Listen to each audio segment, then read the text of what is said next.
Good morning, students. Myself, Munna Surendra Singh. I am coming from Akshara Polytechnic College. Today, the last time to solve the bits and problems. Okay, students.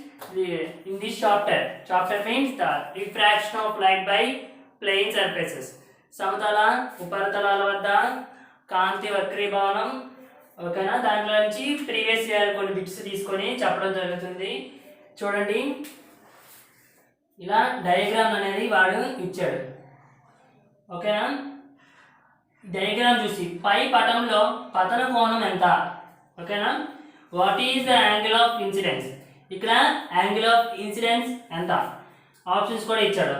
Option A alpha, option B 90, option C 90 plus alpha, option D 90 minus alpha అనేవి మనకి 4 bits ఇవ్వడం జరిగింది, 4 options ఇవ్వడం జరిగింది. ఇందులో ఏది right అనుకుంటే అది మీరు టైప్ చేయండి, నేను కూడా సాల్వ్ చేసి చెప్తాను. చూడండి, యాంగిల్ ఆఫ్ ఇన్సిడెన్స్ అంటే ఏంటి? The angle between incident ray, that is the incident ray, and normal. The angle between incident ray and normal is called angle of incidence. Here is the eye. Okay, what is the total angle? It is the right angle triangle. Here the total angle is 90. Okay, total 90 plus alpha plus I. Here the alpha plus I. You have to find the angle of incidence. Only మనకి angle of ఇన్సిడెన్సే కావాలి, పతన కోణం మాత్రమే కావాలి. చూడండి, ఇక్కడ right angle triangle form అయింది కదండి, 90 డిగ్రీలు. ఏ యాంగిల్ కలిపితే ఫామ్ అయింది? ఆల్ఫాని ఐని కలిపితే ఫామ్ అయింది. ఓకేనా, మనకి ఇక్కడ వచ్చే కండిషన్లో ఏం కావాలి? ఓన్లీ పతన కోణం మాత్రమే కావాలి. పతన కోణం.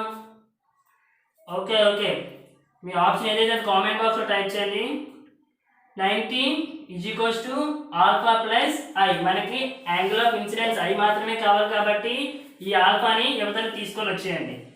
90 minus alpha, therefore angle of incidence is equals to 90 minus alpha. ఈ ఆప్షన్ ఎక్కడ ఉందో చూసుకోండి. Alpha 90, 90 plus alpha, 90 minus alpha. Option D is the correct answer. ఓకేనా students, please note it carefully. Okay, మన నెక్స్ట్ బిట్ ఏంటి? 1 angstrom is equals to how many meters? Okay, 1 angstrom is equals to 10 to the power of -10 meters. ఓకేనా students, carefully noted. ఇంకో question చూడండి, ఒక diagram ఇచ్చాడు.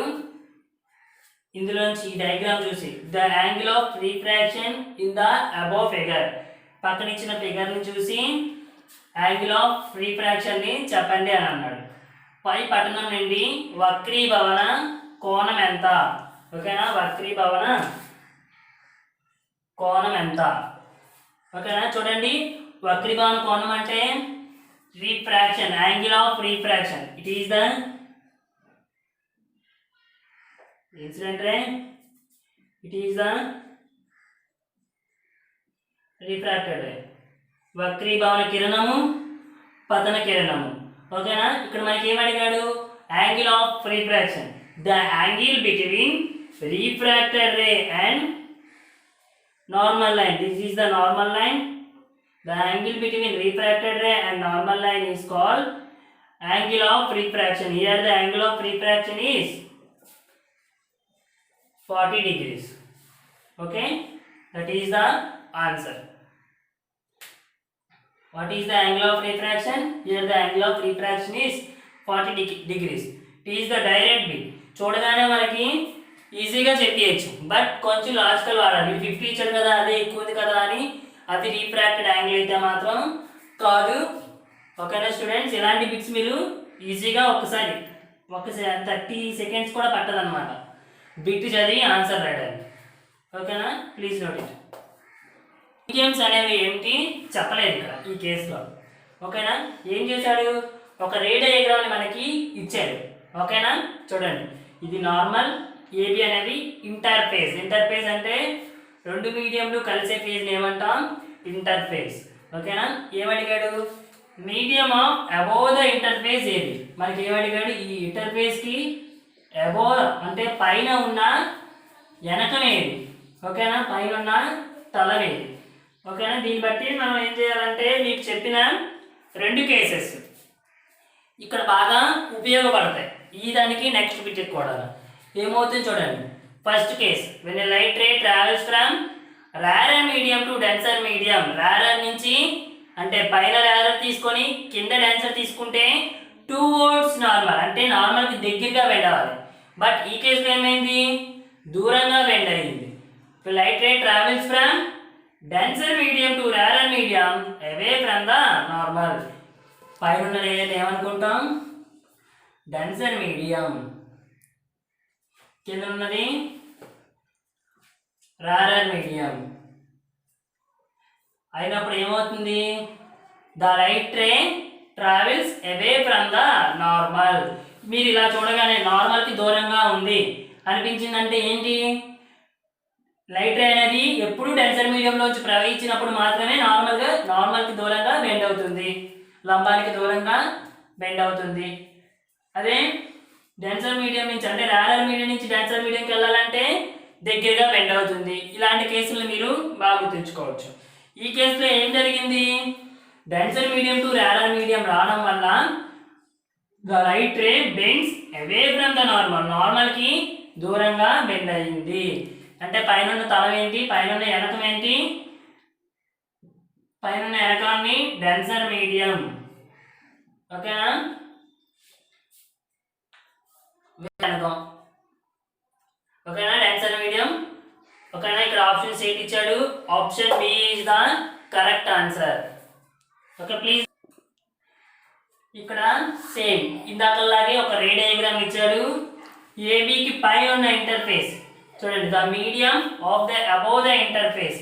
Interface పైన ఉన్న medium ఏంటో చెప్పాలి. పై పటంలో ఏబికి పై గల కాంతి పతనం తలం గల ఎనకం ఏది? పైన ఎనకం ఏదో మనకి చెప్పమన్నారు. ఓకేనా? ఇందాక మీకు ఆన్సర్ ఇది డెన్సర్ మీడియం. ఇప్పుడు జాగ్రత్తగా ఆలోచించి పెట్టాలి. సేమ్ మనకి ఇందాక కేస్ 2 వచ్చింది, ఇప్పుడు కేస్ 1 మీద బిట్ వచ్చింది అనమాట. When a light ray travels from rarer medium to denser medium, what happens? Bends towards normal. Okay, bend towards normal. కాబట్టి ఏమైంది? పైన తలం ఏమైంది? రారర్ మీడియం. కింద వచ్చే తలం డెన్సర్ మీడియం. పైన ఉన్నది విరాళ ఎనకము, కింద ఉన్నది సాంద్రతర ఎనకము. ఓకేనా? దీన్ని బట్టి అనేది చెప్పచ్చు. పైన ఉన్నది ఏంటి? రారర్ మీడియం.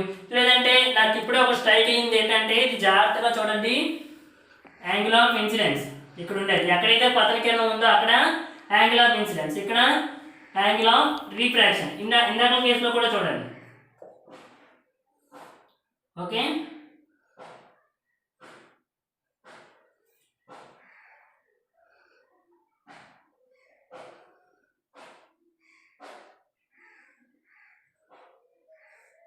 ఇందాక కేసులో రే డయాగ్రామ్ ఎలా ఉంది? ఇక్కడ ఉన్నది యాంగిల్ ఆఫ్ ఇన్సిడెన్స్, ఇక్కడ ఉన్నది యాంగిల్ ఆఫ్ రిఫ్రాక్షన్. ఈ కేసులో చూస్తే ఏమైంది? ఆర్ గ్రేటర్ దెన్ ఐ అయింది. ఆర్ గ్రేటర్ దెన్ ఐ ఎక్కడ అవుతుంది? ఓన్లీ డెన్సర్ మీడియంలో మాత్రమే అవుతుంది, సాంద్రత ఎనకంలో. ఈ కేసులోకి వచ్చేసరికి ఐ గ్రేటర్ దెన్ ఆర్, ఇది ఓన్లీ ఎక్కడ అవుతుంది? ఫస్ట్ కేసులో. Angle of incidence is greater than angle of refraction. ఓకేనా? విరాళ ఎనకంలో మాత్రమే ఇలా జరుగుతుంది. లైట్ అనేది విరాళ ఎనకం నుంచి సాంద్రత ఎనకంలోకి వచ్చినప్పుడు ఈ కండిషను, సాంద్రత ఎనకం నుంచి విరాళ ఎనకంలోకి పోయినప్పుడు ఈ కండిషన్.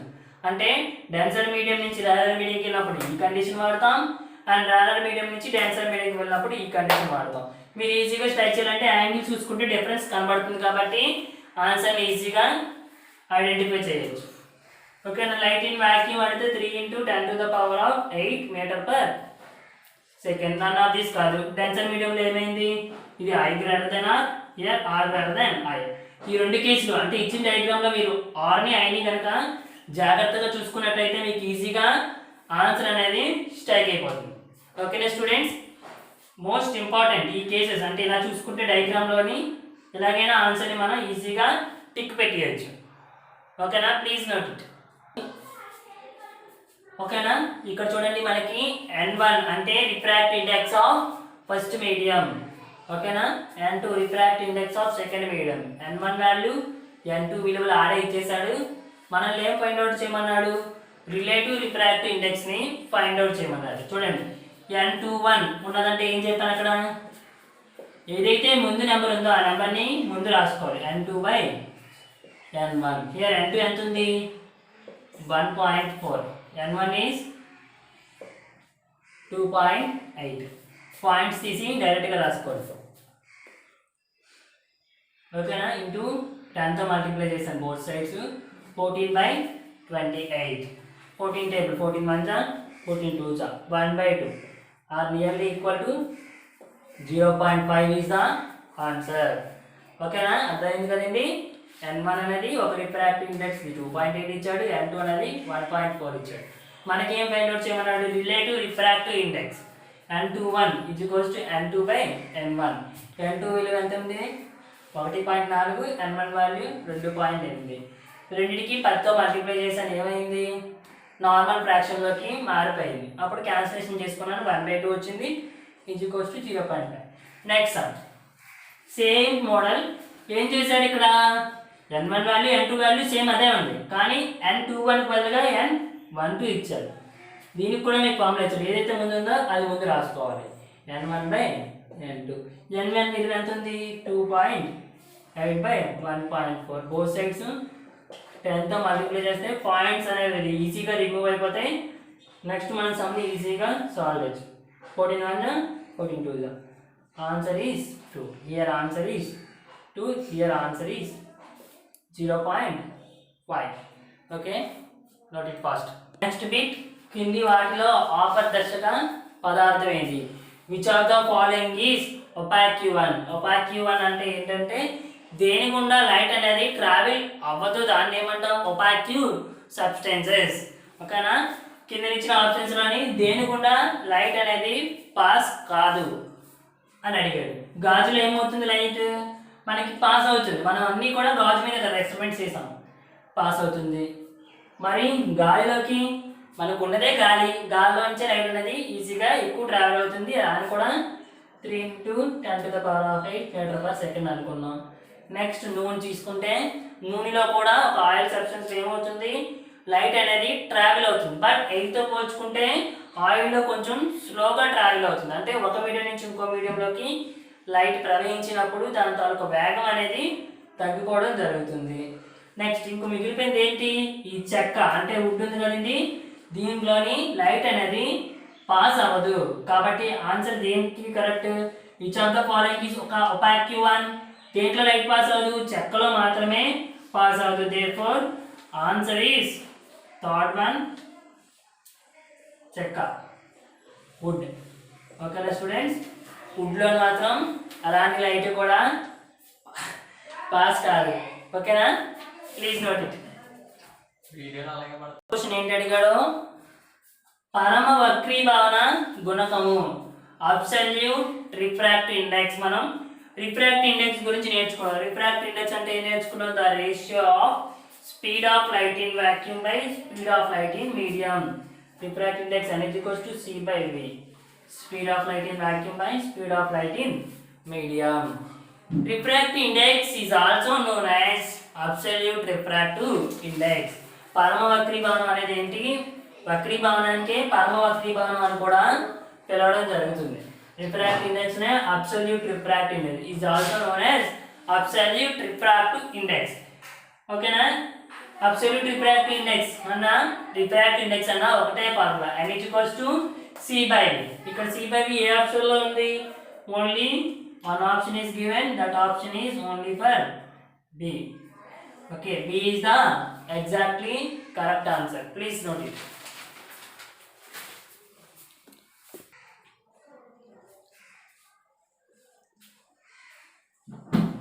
కాంతి వేగం dash speed of light in vacuum is dash. First of all, listen the option. Option A, 3 into 10 to the power of 8 meter per second. Option B, 3 into 10 to the power of 5 kilometer per second. Option C, 108 into 10 to the power of 7 kilometer per hour. Option D, 5 and all of these.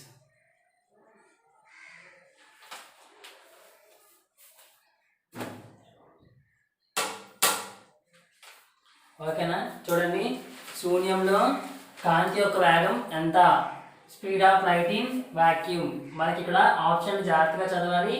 First option is 3 into 10 to the power of 8 meter per second. Second option 3 into 10 to the power of 5 kilometer per second. Next, third option 108 into 10 to the power of 7 kilometer per hour. Fourth option all of these. మనకి జనరల్గా ఏం తెలుసు, speed of light in vacuum C is equals to 3 into 10 to the power of 8 meter per second. మనం already నేర్చుకున్నాం. 1000 meters ఏమంటాం, 1 kilometer.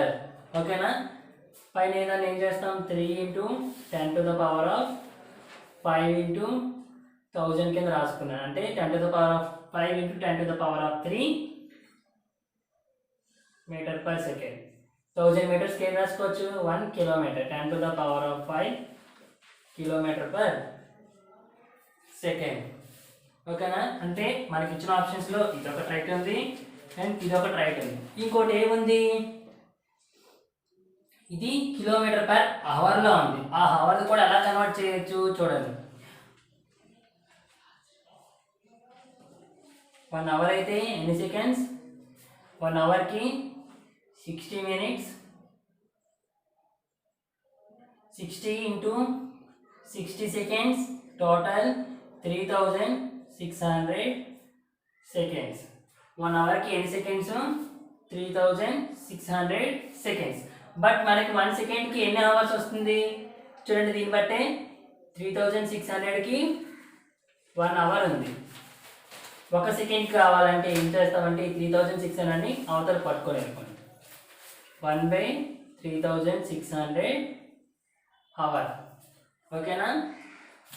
3600 seconds is equals to 1 hour అయినప్పుడు మనకి 1 సెకండ్కి కావాలి కదండి. ఇక్కడ సెకండ్ని అవర్స్లోకి మార్చాలంటే 1 సెకండ్ ఈజ్ ఈక్వల్స్ టు 1/3600, 3600 గంటలు. 3 into 10 to the power of 5. ఓకేనా? ఏమవుతుంది ఇక్కడ 1/second అంటే రెసిప్రోకల్ అవుతుందా లేదా,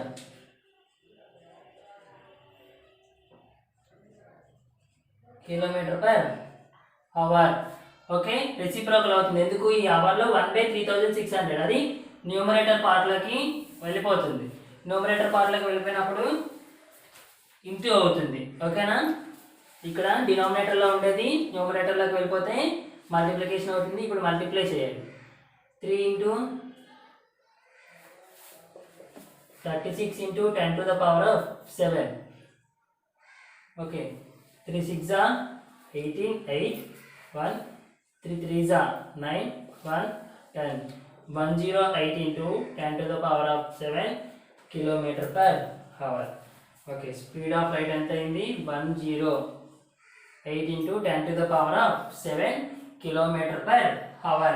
7 కూడా ఎలా వచ్చింది, ఇక్కడ 2 zeros ఉన్నాయి కదండి. 10 to the power of 2 కింద తీసుకున్నాను. Power 5 plus power 2 power 7. 3 into 36, 108 into 10 to the power of 7 kilometer per hour. ఓకేనా? ఇచ్చిన 3 ఆప్షన్లు ఏమయ్యాయి, ఇక్కడ 3 రైట్ అయ్యాయి. ఈ 3 రైట్ అయ్యాయి అని చెప్పి మనం బిట్స్లో 3ని కూడా అండర్లైన్ చేయాలి. కింద బిట్లో ఏం ఇచ్చాడు, పైన ఇచ్చిన అన్ని ఆన్సర్లు కూడా కింద బిట్లోనే అవుతుంది. కాబట్టి మీరు ఎగ్జాక్ట్గా ఓన్లీ ఆప్షన్ డీని మాత్రమే టిక్ చేయాలి. అలా టిక్ చేస్తేనే మీకు స్కోరింగ్ అనేది వస్తుంది. ఇచ్చిన ఆప్షన్స్ అన్నీ కూడా కరెక్ట్. ఓకేనా? ఒకసారి వన్స్ రిమెంబర్, మీటర్ పర్ సెకండ్లో అయినప్పుడు 3 into 10 to the power of 8, kilometer per second అయినప్పుడు 3 into 10 to the power of 5. Next is equals to 108 into 10 to the power of 7 kilometer per hour. Please note it carefully. Option C. Both A and B. Option D, 10 to the power of -8 meters. Okay. ఏమడిగాడు 1 micrometer. 1 micrometer is equals to how many అని అడిగాడు. అది depending upon చూడండి 1 micrometer is equals to 10 to the power of -6 meters అవుతుంది and 10 to the power of -4 meters కూడా అవుతుంది. చూడండి మనకు relation ఏం తెలుసు 1 meter is equals to 100 centimeters. ఓకేనా 1 meter ఎలా రాసుకోవచ్చు 10 to the power of 2 centimeters. 100ని 10 square కింద రాసుకున్నాను. మనకు డైరెక్ట్గా ఆన్సర్ ఏం తెలుసు 1 మిల్లీ అంటే 10 to the power of 2. ఓకేనా 1 మిల్లీమీటర్ అంటే 10 to the power of 3 meters అన్నమాట. మిల్లీ తర్వాత వచ్చేది ఏంటంటే micro 10 to the power of 6 meters. Milli అయితే 10 to the power of -3, micro అయితే 10 to the power of -6 meters. Okay 1 micrometer means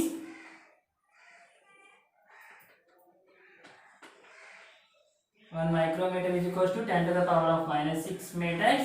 చూడండి 10 to the power of -6 meters ని centimetres లో convert చేయాలంటే ఏమవుతుంది మీటర్స్ ని సెంటీమీటర్స్ లో కన్వర్ట్ చేయాలంటే into 10 to the power of 2 తో మల్టిప్లై చేయాలి.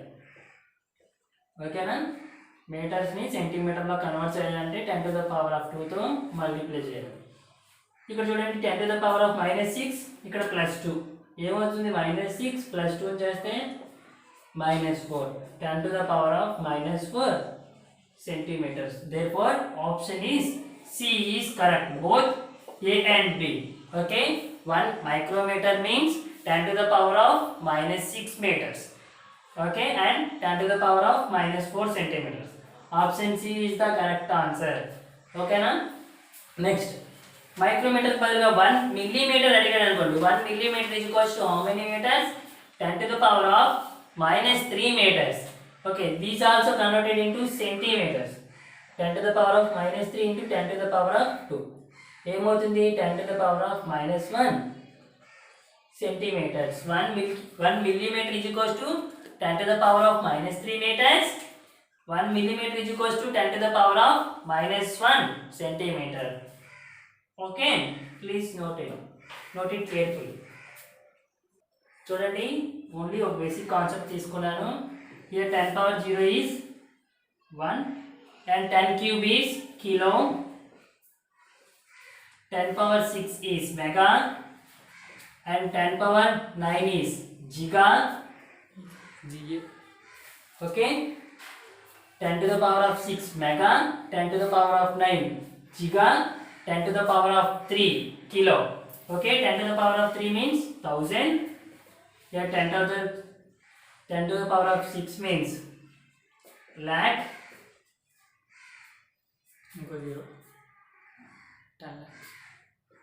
10 to the power of 6 means 10 lakhs. 10 to the power of 9 means 10 crores. Okay here downwards 10 to the power of -3 already know that. Milli 10 to the power of -6, micro 10 to the power of -9, nano. Nowadays nano technology will be developed 10 to the power of -9. The particle taluka size ఎంత ఉంటుంది అంటే 10 to the power of -9 means 1/10 crores. ఒక particle తాలూకా size ఎంత ఉంటుంది 1/10 crores అంటే 1/10 to the power of 9 ఓకేనా చూడండి 10 to the power of 9 means 100 crores అన్నమాట. ఒక పార్టికల్ తాలూకా సైజ్ ఎంత ఉంటుంది అంటే అది చాలా చాలా చిన్నది, చాలా మైన్యూట్ పార్టికల్స్ అనేవి జరగడం జరుగుతుంది. దాని మీదే ఇప్పుడు స్టడీ కూడా చేస్తారు చాలా మంది. దీన్ని ఏమంటారంటే నానో టెక్నాలజీ. ఓకేనా. నానో టెక్నాలజీ మీద చాలా స్టడీ అనేది జరుగుతుంది ఫిజిక్స్ పరంగా. ఓకేనా. నెక్స్ట్ చాలా పార్టికల్స్, ఒకవేళ బల్లి గోడ పైన పాకుతుంది అనుకోండి, అక్కడ ఉండే చిన్న చిన్న మైన్యూట్ పార్టికల్స్ ఎంతెంత చిన్నగా ఉంటాయంటే దాని మీద కూడా చాలా మటుకు స్టడీ చేస్తుంది ఈ నానో టెక్నాలజీ. పార్టికల్ తాలూకా సైజ్ ఎంత ఉంటుందని చెప్పుకున్నాం, నియర్లీ 100 crores. ఓకేనా. 1/100 crores means the particle size is 0 point something. Okay. Once again repeated, 10 to the power of 0 means, ఓకేనా. చూడండి 10 to the power of 0 అంటే 1, 10 to the power of -3 అంటే milli, 10 to the power of -6 అంటే micro. By using screw gauge or vernier calipers, vernier calipers కానీ screw gauge కానీ అంటే ఏదైనా దానికి థిక్నెస్ ని మెజర్ చేయడానికి ఎక్కువగా మిల్లీమీటర్ అంటే ఇంత చిన్న చిన్న పార్టికల్స్, ఈ పార్టికల్స్ ని స్క్రూ గేజ్ అయితే మెజర్ చేయగలదు. ఓకేనా స్టూడెంట్స్. నానో అయితే నానో టెక్నాలజీని డెవలప్ చేస్తుంది, మరి మైన్యూట్ పార్టికల్స్ అనేవి ఇందులో ఉండడం జరుగుతుంది. ఓకేనా. 10 to the power of 3 అంటే కిలో, మనం ఎక్కడికి వెళ్ళినా కేజీస్ అని కొంటాం. మరి 10 to the power of 6, do you know megastar అంటే అతనికి ఉండే క్రేజ్ ఎంత ఉంటుంది అంటే 10 to the power of 6 times. Okay. 10 to the power of 6 means up to 6 zeros means 10 lakhs అంటే అతని తాలూకా పవర్. ఓకేనా. అంత పెద్ద స్టార్ కాబట్టి అంత పవర్ అనేది ఉంటుంది. ఓకేనా. దీన్ని మెగా అంటాం. మెగా దాటి వెళ్తే జిగా, టెరా ఇవన్నీ వస్తాయి. మీకు అప్ టు 9 వరకు చాలు. 9 అంటే జిగా. ఇప్పుడు వరకు మనకి మెగాస్టార్ నే చూసాం, జిగా స్టార్ చూడలేదు. ఓకేనా. Giga. These are the basic concepts learned in physics. Thank you.